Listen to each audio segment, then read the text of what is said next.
look at a program like Auburn, and there's a lot of transition that's going on right now. We know that they have been in the market to bring in a potential quarterback. There's been some rumors around Grayson McCall, and if that's something that the Coastal Carolina quarterback could end up being able to transfer. But Chris, when we look ahead to what Auburn's needs are and where they can potentially fill them in this portal window, what stands out to you as maybe that priority number one? Yeah, I mean, Hugh Freeze said the quiet part out loud earlier this spring. They need a quarterback, and they're looking to upgrade the position. Obviously, Robbie Ashford is still there, started part of 2022. But if you're Hugh Freeze and you're in year one and you're at a program that is not patient, like you'd like a more certainty than potentially what Robbie Ashford brings you. Even though I think Robbie Ashford might be a pretty decent fit for what Hugh Freeze has done before. So Auburn certainly could use a quarterback. Where that comes from will be interesting. With the way the rules are set up, you can't take another SEC transfer, so you got to get a little more creative with that. Auburn also needs another offensive lineman. They're trying to be pretty aggressive there. So that's a team to watch. I think Auburn, frankly, will be willing to upgrade at almost every position. They are in desperate need of edge rushers as well. So I think you will see Auburn be one of the most aggressive Power 5 teams in the second transfer portal window. I agree with you on that. I think that Auburn has to make some improvements across the board. But can you win in the SEC without a quarterback who can deliver the goods on offense? I think it makes it really tough with some of the defenses that you're going to be facing, Emily. Another SEC school that will not be able to take an SEC transfer is Florida. They already brought in a transfer quarterback in Graham Mertz from Wisconsin, but could still be in the market for them. I know a lot of this is speculation on who could eventually hit the portal and then who could eventually maybe have interest in Florida. But what do you know about Florida's interest in adding a guy in that room, Chris? Yeah, Billy Napier obviously said they will look to explore a transfer portal quarterback. Frankly, I've actually heard, I know it didn't look good in the spring game, but I've heard pretty positive things about Graham Mertz all spring. So this could simply be a depth addition because, Florida also has another quarterback on its roster, Jack Miller, that I think would like a chance to play at some point, and maybe he potentially explores leaving, and then Florida's left with, I believe, one scholarship quarterback. So this might not just be about Graham Mertz. This might be a little bit about filling out the room. If you have a chance to upgrade on Graham Mertz, I would certainly do so. There might be opportunities, but right now the portal market for quarterbacks looks pretty barren, and unless somebody pops that's better than Graham Mertz, which I don't think there's a ton of quarterbacks out there that are an immediate no question upgrade over Graham Mertz. Graham Mertz still might be the guy for Florida. And then you have to look at it too. How many quarterbacks are signing to come be a backup? Those quarterbacks that are leaving, they want to play. So they're looking for situations they're going to play. If you don't have a guaranteed starting spot for me at quarterback, and I think you're going to go with Mertz, then I don't know if I can go there anyway. Yeah, it's all about that gathering intel and information and trying to figure out if it is going to be an automatic situation. And you're coming in, a little behind the eight ball when it comes to missing all of that spring time and spring game and all those practices. And so it is something that you've got to take into consideration.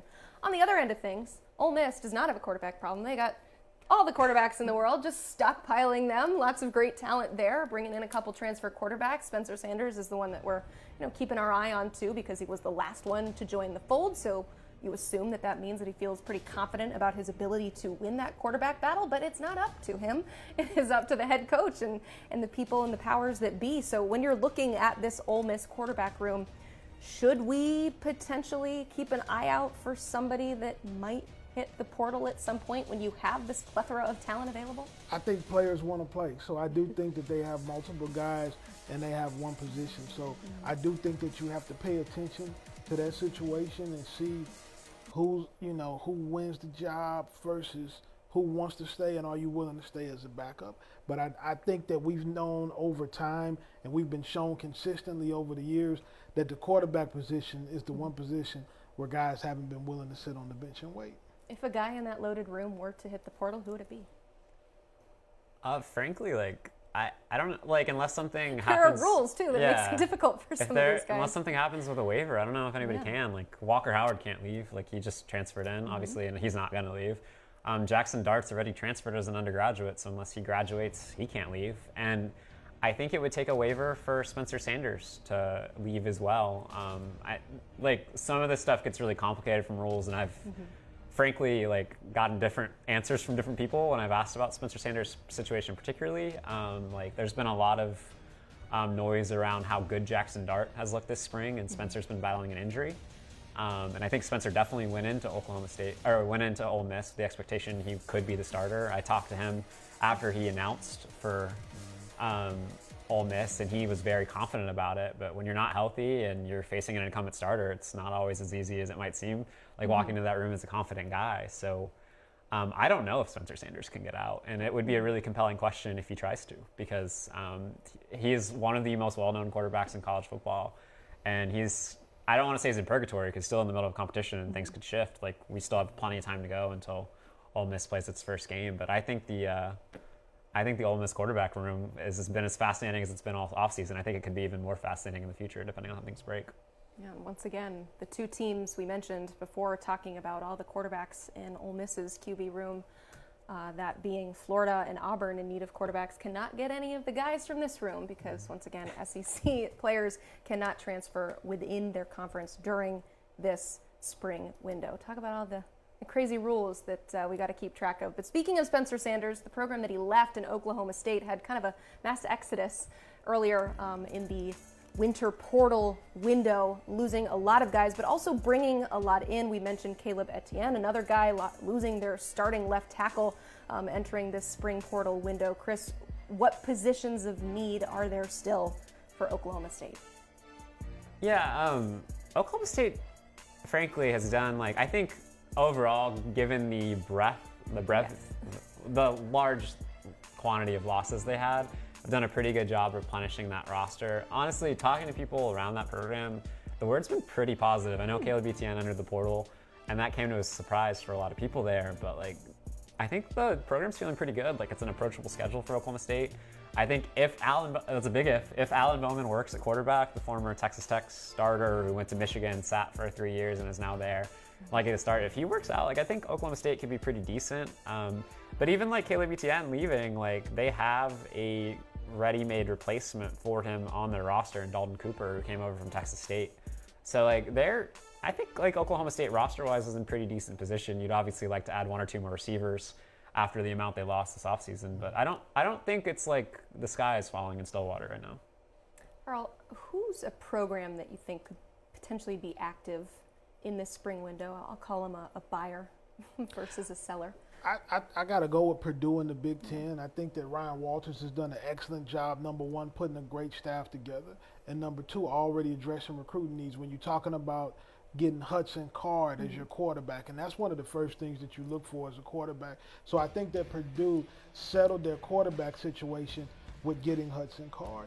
Now, when you're talking about what are your needs still, you still need depth along the offense and defensive line. Like I said earlier in the show, guys are going to be in the market for alignment. Purdue is definitely going to be in the market for offense and defensive linemen. Also potentially going to be in the market for a big-time receiver or the best receiver available in the transfer portal. It might even be some junior college guys that qualify late that they could get active with. And even though you got Hudson Card, everybody needs somebody to back somebody up because you're one play away from having to play the number two quarterback. Oh yeah, they have that new head coach transfer portal needs for sure.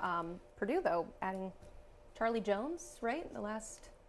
Around springtime last year, that was definitely a difference maker at wide receiver. So there could potentially be some hope for them. How about TCU? They went to the national championship last year, still have some holes to fill on that roster. What stands out to you about where they could potentially be buyers in this portal market? Yeah, I think TCU is a really interesting, like, reference point here because we're talking so much about quarterbacks and starters, but TCU actually desperately needs a backup quarterback. They lost several quarterbacks to the portal this offseason. They lost out on a couple transfers like Walker Howard to other schools.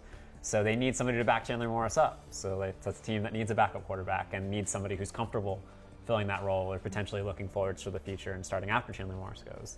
Like, I know TCU could use another defensive lineman, especially along the edges. They could use another wide receiver. They could maybe use another cornerback. So this is a team that I think is in pretty good shape as overall, but if you're hoping to contend again, you have to kind of continue to plug those holes. And Sonny Dykes, a coach who's been as aggressive as anyone in the transfer portal, is going to use this window to hopefully do so a little bit more to get that roster in shape to the point where they can compete for another Big 12 championship. That Kansas State obviously won, but be in the mix for it. Yes. Appearance. Yes.